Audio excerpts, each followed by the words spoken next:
Catéchèse du pape François, la passion pour l'évangélisation, le zèle apostolique du croyant, 17. Les témoins, Sainte Mary MacKillop.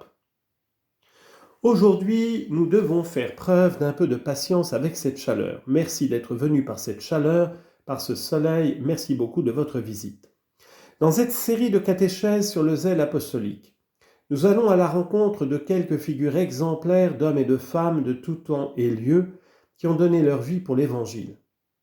Aujourd'hui, nous allons loin en Océanie, un continent composé de nombreuses îles, grandes et petites.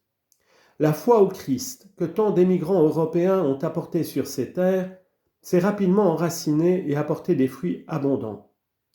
Parmi eux se trouve une religieuse extraordinaire, Sainte Mary MacKillop, 1842-1909, fondatrice des Sœurs de Saint-Joseph du Sacré-Cœur, qui a consacré sa vie à la formation intellectuelle et religieuse des pauvres dans les régions rurales d'Australie. Mary MacKillop naît près de Melbourne de parents écossais émigrés en Australie. Jeune fille, elle se sentit appelée par Dieu à le servir et à témoigner de lui, non seulement par des mots, mais surtout par une vie transformée par la présence de Dieu. Comme Marie-Madeleine qui en premier rencontra Jésus ressuscité et fut envoyée par lui pour porter l'annonce aux disciples, Marie était convaincue qu'elle aussi était envoyée pour répandre la bonne nouvelle et attirer d'autres personnes à la rencontre du Dieu vivant. En lisant avec sagesse les signes des temps, elle comprit que le meilleur moyen d'y parvenir était, à travers l'éducation des jeunes, considérant que l'éducation catholique est une forme d'évangélisation. C'est une forme excellente d'évangélisation. Ainsi, si l'on peut dire que chaque saint est une mission, il est un projet du Père pour refléter et incarner à un moment déterminé de l'histoire un aspect de l'Évangile. Mary MacKillop l'a été surtout à travers la fondation d'écoles. Une caractéristique essentielle de son zèle pour l'Évangile était son souci des personnes pauvres et marginalisées. Et ceci est très important. Sur le chemin de la sainteté qui est le chemin chrétien, les pauvres et les marginaux sont les protagonistes et une personne ne peut pas avancer dans la sainteté si elle ne se consacre pas aussi à eux d'une manière ou d'une autre. Eux qui ont besoin de l'aide du Seigneur portent la présence du Seigneur. J'ai lu un jour une phrase qui m'a frappé. Le protagoniste de l'histoire est le mendiant. Les mendiants sont ceux qui attirent l'attention sur l'injustice qui est la grande pauvreté du monde. L'argent est dépensé pour fabriquer des armes et non pour produire des repas. Et n'oubliez pas, il n'y a pas de sainteté si d'une manière ou d'une autre on ne prend pas soin des pauvres, des indigents, de ceux qui sont un peu en marge de la société.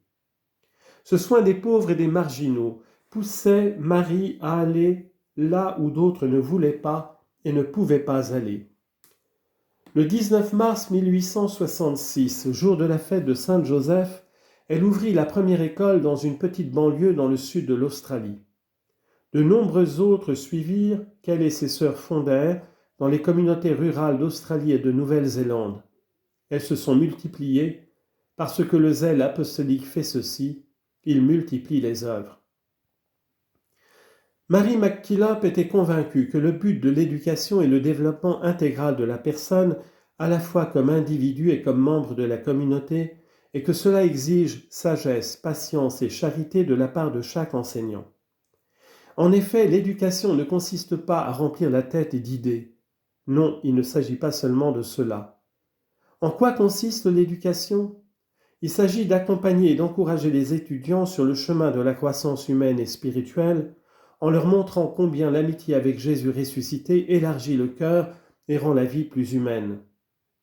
Éduquer, c'est aider à bien penser, à bien comprendre, le langage du cœur, et à bien agir, le langage des mains. Cette vision est pleinement d'actualité aujourd'hui où nous ressentons le besoin d'un pacte éducatif capable d'unir les familles, les écoles et la société dans son ensemble. Le zèle de Mary MacKillop pour la diffusion de l'Évangile parmi les pauvres l'a également conduite à entreprendre plusieurs autres œuvres caritatives, à commencer par la Maison de la Providence ouverte à Adélaïde pour accueillir les personnes âgées et les enfants abandonnés.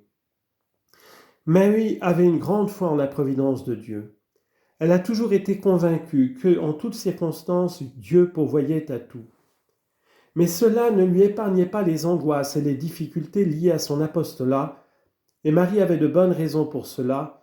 Il fallait payer les factures, traiter avec les évêques et les prêtres locaux, gérer les écoles et veiller à la formation professionnelle et spirituelle de ses sœurs. Et plus tard, les problèmes de santé. Malgré tout, elle est restée calme, portant patiemment la croix qui fait partie intégrante de la mission. Un jour, en la fête de l'exaltation de la croix, Marie a dit à l'une de ses consoeurs « Ma fille, depuis de nombreuses années, j'ai appris à aimer la croix. » Elle n'a pas baissé les bras dans les moyens d'épreuve et d'obscurité lorsque sa joie était assombrie par l'opposition et le rejet. Vous voyez, tous les saints ont été confrontés à ces oppositions, même au sein de l'Église. C'est curieux. Elle aussi, elle en a rencontré. Elle restait convaincue que même lorsque le Seigneur lui donnait le pain de l'affliction et l'eau de la tribulation, Isaïe chapitre 30, verset 20, le Seigneur lui-même aurait vite répondu à son cri et l'aurait entouré de sa grâce. Cela est le secret du zèle apostolique, la relation permanente avec le Seigneur. Frères et sœurs, que la vie de disciple missionnaire de Sainte Marie MacKillop, sa réponse créative aux besoins de l'Église de son temps, son engagement dans la formation intégrale des jeunes nous inspirent tous aujourd'hui, nous qui sommes appelés à être ferments de l'Évangile dans nos sociétés en mutation rapide. Que son exemple et son intercession soutiennent le travail quotidien des parents, des enseignants, des catéchistes et de tous les éducateurs pour le bien des jeunes et pour un avenir plus humain et plein d'espoir.